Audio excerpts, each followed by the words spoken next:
Innal hamdalillah nahmaduhu wa nasta'inuhu wa nastaghfiruh wa na'udzu billahi min syururi anfusina wa min sayyiati a'malina may yahdihillahu fala mudhillalah wa may yudlil fala hadiyalah.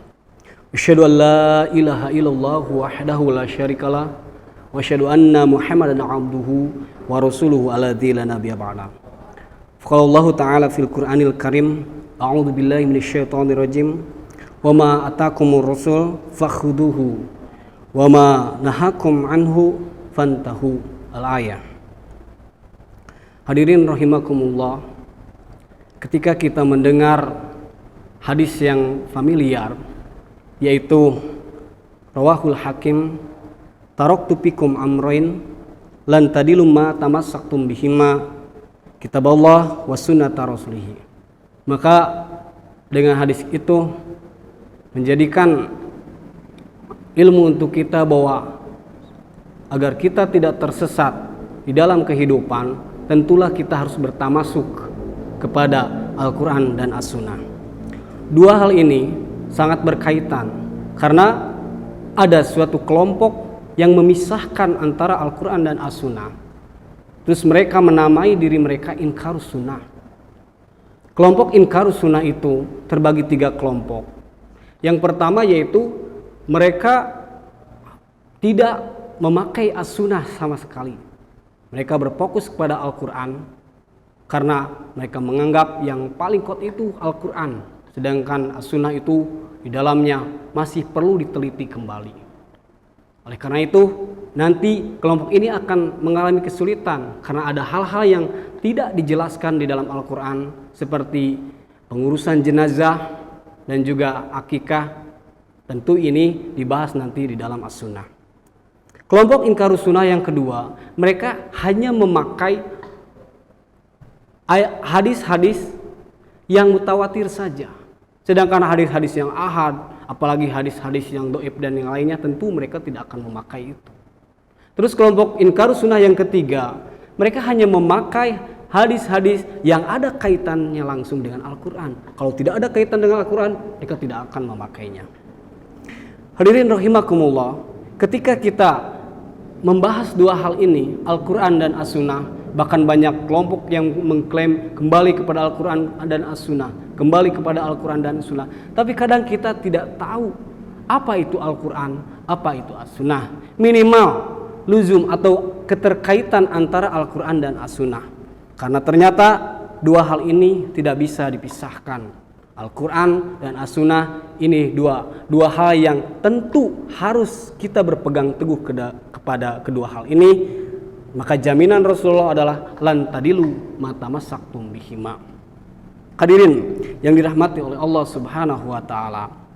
Di dalam Al-Quran yang sifatnya masih global, yang sifatnya masih mujmal, tentulah membutuhkan bayan atau penjelasan di dalam As-Sunnah. Di dalam Al-Quran itu ada yang mantuk, ada yang secara tekstual bisa kita pahami, tapi banyak juga ayat-ayat yang secara mafhum harus kita pahami. Bisa dengan cara kita melihat ayat yang lain atau kita melihat dalam Al-Hadis. Hadirin yang dirahmati oleh Allah Subhanahu wa taala. As-Sunnah kalau dilihat dari pembagiannya itu ada yang sifatnya mutaba'ah dan ada yang sifatnya ghair mutaba'ah. Sunnah yang mutaba'ah itu diantaranya adalah urusan-urusan ibadah, urusan-urusan akidah yang tentunya kita harus mencontoh kepada Rasulullah SAW. Bagaimana cara pelaksanaan ibadah yang tepat, bagaimana cara pelaksanaan ibadah yang benar. Sedangkan yang kedua, ada sunnah yang sifatnya ghair mutaba'ah. Ini adalah sunnah yang tidak perlu diikuti, yang mana ini berkaitan dengan hal-hal yang bersifat jibiliyah dan khususiyah. Jibiliyah diantaranya yaitu tabiat dan budaya. Bagaimana Rasulullah, kebiasaan Rasulullah seperti berpakaian, itu adalah sunnah-sunnah jibiliyah. Yang kita kalau ingin memakai sorban, misalnya Rasulullah memakai sorban, kalau mau memakai itu silahkan, tidak pun tidak mengapa. Asal jangan sampai kita mewajibkan memakai sorban, terus memakai gamis, sampai kita menghukumi hal itu wajib. Padahal ini termasuk kategori ghair mutaba'ah. Terus ada juga sunnah-sunnah khusus yang mana hanya Rasulullah saja yang melakukan itu. Hal ini hanya diwajibkan kepada Rasulullah SAW. Tentunya kita sebagai umatnya tidak wajib dalam melaksanakannya. Seperti contoh, istri Rasulullah itu lebih dari 4, sedangkan kita umatnya dibatasi hanya 4 istri saja. Hadirin yang dirahmati oleh Allah Subhanahu wa taala. Kalau melihat hubungan antara Al-Qur'an dengan As-Sunnah, secara hierarkis As-Sunnah itu adalah sumber hukum yang kedua setelah Al-Qur'an. Ini menunjukkan betapa pentingnya kita memahami As-Sunnah karena menjadi sumber hukum yang kedua. Sedangkan secara fungsional nanti As-Sunnah ini adalah penjelas atau bayan bagi ayat-ayat yang bersifat mujmal. Hadirin yang dirahmati oleh Allah Subhanahu wa taala. Di dalam Quran surat Al-Hasr ayat 7. Di sana dijelaskan, "Wa ma atakumur rasul," dan apa saja yang diberikan oleh Rasulullah kepadamu, fakhuduhu, maka ambillah. Wa ma nahakumu anhu, dan apa saja perkara yang Rasulullah SAW larang, maka tinggalkanlah. Quran surat Al-Hasr ayat 7. Jadi Allah Subhanahu wa taala mengisyaratkan kepada kita bahwa memang ternyata Al-Quran itu harus dijelaskan lagi melalui sunnah-sunnah Rasulullah SAW. Ketika kita melihat hubungan antara Al-Quran dan As-Sunnah, juga keterkaitan yang sangat erat antara Al-Quran dan As-Sunnah, kita juga harus mengetahui tentang fungsi As-Sunnah terhadap Al-Quran. Yang mana yang pertama, fungsi As-Sunnah terhadap Al-Quran adalah sebagai takkid, sebagai penguat bagi hukum-hukum yang sudah ada di dalam Al-Quran. Di mana ketika Al-Quran menetapkan suatu perkara, maka As-Sunnah itu harus menjadi penguat terhadap ketetapan Allah Subhanahu wa taala. Dan ketika Al-Quran menentukan suatu perkara atau suatu hukum, maka As-Sunnah harus menjadi pendukungnya. Karena nanti ada kategori hadis dhaif diantaranya ketika hadis As-Sunnah itu bertentangan dengan Al-Quran. Jadi fungsi As-Sunnah yang pertama adalah sebagai takkid, penguat dari hukum-hukum seperti sholat, zakat, saum, dan yang lainnya. Fungsi As-Sunnah yang kedua yaitu sebagai bayan, penjelas dari ayat-ayat Al-Quran yang sifatnya mujmal. Karena ayat-ayat Quran kebanyakan sifatnya global, tentulah ini memerlukan bayan. Bayan baik berupa qauli, bayan baik berupa fi'li, bayan berupa kitabi atau isyarati. Itu cara Rasulullah menjelaskan ayat-ayat Al-Quran yang masih bersifat mujmal. Seperti halnya ketika ayat Al-Quran menjelaskan aqimus sholata wa atuz zakat, tentunya ini belum diterangkan secara spesifik bagaimana pelaksanaan sholat dan bagaimana tata cara zakat.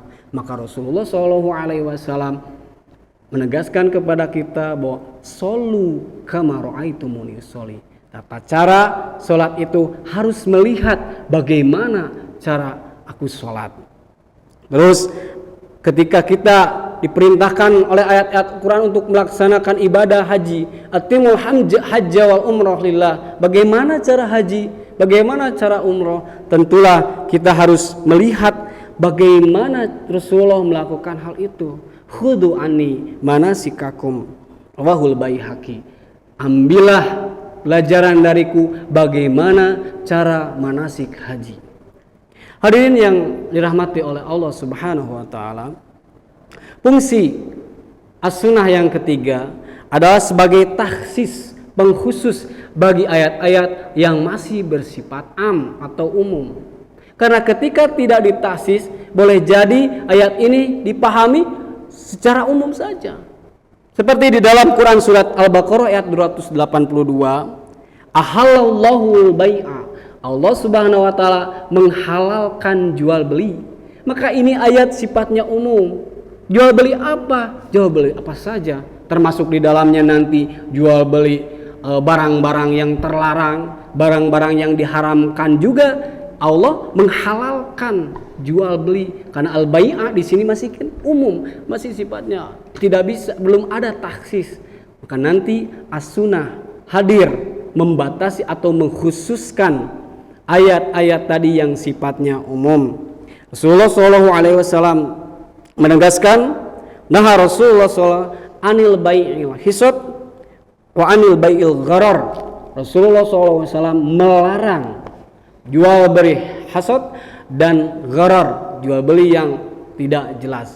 Bahkan di dalam hadis Bukhari juga diterangkan bahwa larangan serupa mengenai tidak boleh kita menjual barang-barang yang haram, daging babi, khamr, dan hal-hal yang haram lainnya.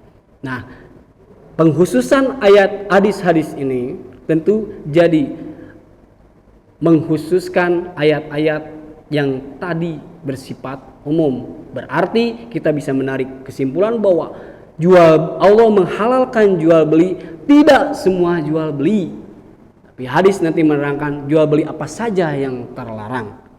Hadirin yang dirahmati oleh Allah Subhanahu wa taala, fungsi as-sunnah yang keempat adalah sebagai takyid, pembatas bagi ayat-ayat yang mutlak atau tanpa batas. Kalaulah ayat itu tidak dibatasi, maka sifatnya masih tak terbatas. Seperti halnya ketika di dalam ayat Al-Quran Al-Mujadalah ayat 38 menerangkan wasyariku wasyarikatu faqta'u aydiyahuma, bagi laki-laki pencuri dan bagi wanita yang mencuri, faqta'u, potonglah aydiyahuma, kedua tangannya. Nah, di sini ayat ini menjelaskan bahwa mencuri apapun konsekuensinya adalah dipotong tangan. Mau itu mencuri sendal, mencuri kambing, mencuri hal yang kecil pun tetap akan dipotong tangan. Tapi di dalam hadis muttafaq alaih di sini ada takyid, batasan bahwa tangan pencuri itu dipotong karena mencuri 1/4 dinar. Itu batas minimal.